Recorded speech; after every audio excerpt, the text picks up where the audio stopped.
All right, buckle up, buttercups, because we're about to dive headfirst into the wild, wonderful, and sometimes downright weird world of the internet. And we're bringing along our trusty compass, Stoicism. So, grab your favorite beverage, maybe a stress ball shaped like a tiny philosopher, and let's get started. Hey there, awesome human. Welcome back to the channel where we try to make sense of this crazy thing called life, one ancient philosophy at a time. Today, we're tackling a beast that even Seneca probably didn't see coming when he was chilling in his Roman villa, online toxicity. Yup, we're talking trolls, keyboard warriors, and that feeling you get after reading the comments section on just about anything. Now, before you click away thinking this is going to be some preachy doom and gloom session, hold your horses. We're going to approach this with a healthy dose of Stoic wisdom and, let's be honest, a sprinkle, okay, maybe a whole handful, of humor. Because if we can't laugh at the absurdity of it all, what's the point, right? So, you ready to learn how to navigate the digital jungle without losing your sanity? Let's get to it. 1. The rise of digital toxicity. All right, let's face it, the internet can be a fantastic place. You can learn new skills, connect with people who share your weird obsession with collecting vintage rubber ducks, and watch an endless stream of cat videos. What's not to love? Well, there's the other side. The side where the digital sunshine gets a little cloudy. Okay, a lot cloudy, like a full-blown thunderstorm of negativity. We're talking about the pervasive nature of online negativity. Trolls lurking in the shadows, ready to pounce with their witty, or not so witty, insults. Cyberbullying, which, let's be real, is just plain awful. And hate speech, which has absolutely no place in any civilized conversation, digital or otherwise. It's like the internet sometimes feels like a giant anonymous shouting match where everyone's trying to one-up each other in the misery Olympics. And let's not forget the lovely algorithms that social media platforms use. Now, these algorithms are supposed to show us content we'll like, right? But sometimes they end up creating these echo chambers where extreme viewpoints get amplified. It's like being stuck in a never-ending loop of outrage, and it can be exhausting just trying to keep up. Think about it. You see a post that makes you slightly annoyed. You engage with it, maybe even leave a comment. We've all been there, no judgment. And what does the algorithm do? It thinks, aha, this person likes drama. And bam, your feed is suddenly flooded with more and more content designed to provoke a reaction. It's like the internet is actively trying to stress us out sometimes. But here's the kicker. All this online toxicity takes a real psychological toll. We're not talking about just a fleeting moment of annoyance.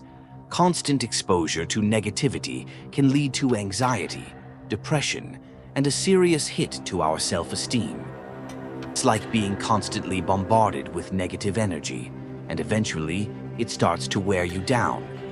You might start questioning yourself, feeling isolated, or just generally feeling bleh. And nobody wants to feel bleh. So yeah, the digital world can be a bit of a minefield sometimes.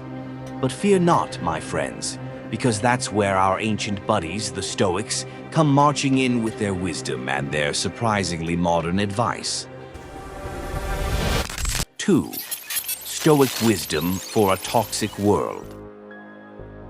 Now, you might be thinking, Stoicism, isn't that all about being emotionless and just kind of accepting everything? Well, not exactly. Stoicism isn't about suppressing your feelings. It's about understanding them and learning how to respond to them in a healthy and rational way. And trust me, that's a superpower in the digital age. One of the core concepts in Stoicism is the idea of control. The Stoics believed that we should focus our energy on the things we can actually influence and let go of the things we can't. Think about it in the context of online toxicity. Can you control what some random internet stranger decides to post? Probably not. Can you control whether or not a troll leaves a nasty comment on your picture? Nope. But what can you control? You can control your reaction to it. You can control whether you engage with it or scroll past. You can control how much time you spend reading those toxic comments. That's where your power lies. This leads us to another key Stoic principle, distancing ourselves from external factors. The Stoics understood that our happiness shouldn't depend on external things like other people's opinions or the number of likes we get on a post, because those things are fleeting and often out of our control. Think about it. If your mood for the entire day depends on whether you get positive feedback on your latest online masterpiece, whether it's a witty tweet or a picture of your perfectly brewed coffee, you're setting yourself up for a roller coaster of emotions. One minute you're on top of the world, the next you're questioning your entire existence because someone left a thumbs down emoji. The Stoics would say, "Dude, your inner peace shouldn't be dictated by emojis." Instead, the Stoics emphasized the importance of practicing mental resilience. They believed in building inner strength so that we can weather the storms of life, including the digital ones. They weren't saying that negativity won't affect us, but they were saying that we can learn to manage our reactions and not let it derail our inner peace. Think of it like building a mental shield. Every time you choose not to engage with a troll, every time you decide to log off instead of getting sucked into an argument, you're strengthening that shield. You're building your ability to navigate the online world without getting emotionally battered. And let me tell you, that's a skill worth its weight in digital gold. So, the Stoics weren't naive. They knew that the world could be a messy place, and that included the online world. But they also believed that we have the power within us to choose how we respond to that mess. And that, my friends, is incredibly empowering. 3. Practical Stoic techniques for digital well-being. Okay, so we've got the theory down. The Stoics were wise cookies. But how do we actually apply their wisdom to our daily online lives? Well, let's dive into some practical techniques that can help us cultivate some serious digital well-being. First up, the power of cognitive reframing. This fancy term basically means changing the way you think about something. When you encounter something negative online, your initial reaction might be anger, frustration, or sadness. But the Stoics would encourage you to pause and challenge those thoughts. Let's say someone leaves a really nasty comment on your post. Your immediate thought might be, "This person hates me." But is that really true? Probably not. They're a stranger on the internet. Maybe they're having a bad day. Maybe they're just trying to get a rise out of you. Because, let's be honest, some people just enjoy that. Instead of taking it personally, try reframing it. You could think, "This person's comment says more about them than it does about me." Or, "This is just noise on the internet. It doesn't define my worth." By consciously challenging those negative thoughts and looking at the situation from a different perspective, you can significantly reduce their emotional impact. It's like putting on a pair of Stoic tinted glasses. Suddenly, things don't look so bad. Next up, setting boundaries and managing digital consumption. This is a big one, folks. We live in a world where information is constantly bombarding us. Our phones are buzzing with notifications, our feeds are endlessly refreshing, and it's easy to get completely sucked in. But just like you wouldn't eat junk food all day every day, well, maybe some of us do, no judgment, you also shouldn't consume endless amounts of digital negativity. Be intentional about your online time. Set specific times for checking social media or news and stick to them. Turn off those non-essential notifications. Create digital-free zones in your home, like your bedroom. And honestly, don't be afraid to just log off and go do something else. Read a book, go for a walk, Talk to a real human being face to face. Remember those? Your mental health will thank you. It's like going on a digital detox. It can feel a little weird at first, but you'll feel so much better afterwards. And finally, let's talk about cultivating self-compassion. We all make mistakes online. We might say something we regret, get into an argument, or accidentally share something embarrassing. It happens. The Stoics weren't about being perfect. They were about striving for virtue and learning from our mistakes. So when you do stumble online, and you probably will at some point, be kind to yourself. Refrain from beating yourself up over it. Acknowledge what happened, learn from it, and move on. Practice forgiveness, both for yourself and for others. Even those pesky trolls, though that might take some serious Stoic training.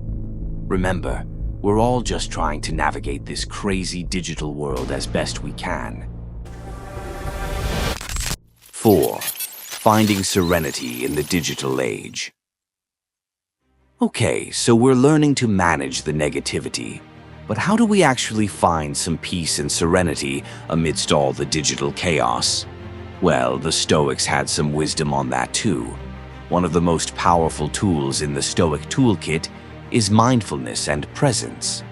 In a world that's constantly demanding our attention, it's easy to get caught up in the past or worry about the future or, what that one person said in that comment 3 hours ago. But the Stoics emphasized the importance of grounding ourselves in the present moment. When you're online, try to be mindful of what you're actually doing and how it's making you feel. Are you mindlessly scrolling through feeds, feeling increasingly anxious? Or are you engaging in a meaningful conversation with someone? By being more present and aware of our digital habits, we can make more conscious choices about how we spend our time and energy online. It's like hitting the pause button on the digital frenzy and just taking a breath. Another key to finding serenity online is seeking out positive online communities. The internet isn't all doom and gloom. There are tons of amazing communities out there built around shared interests, hobbies, and support. Find your tribe. Connect with people who lift you up, inspire you, and share your values. These online connections can be a fantastic source of support and positivity in an often negative digital landscape. It's like finding your own little island of calm in the vast ocean of the internet. And finally, let's talk about embracing a balanced digital lifestyle. The Stoics believed in living a virtuous life, and that includes taking care of ourselves. That means prioritizing real-world connections and self-care activities that have nothing to do with screens. Spend time with loved ones, get some exercise, pursue your hobbies, and just generally disconnect from the digital world on a regular basis. Remember, your online life is just one part of your overall life. Don't let it consume you. It's about finding that sweet spot where technology enhances your life without taking over. By incorporating mindfulness, seeking out positive connections, and prioritizing a balanced lifestyle, we can cultivate a sense of serenity even in the midst of the digital storm. It's not about escaping the internet entirely. Let's be real, that's probably not happening for most of us. But about learning to navigate it in a way that supports our well-being.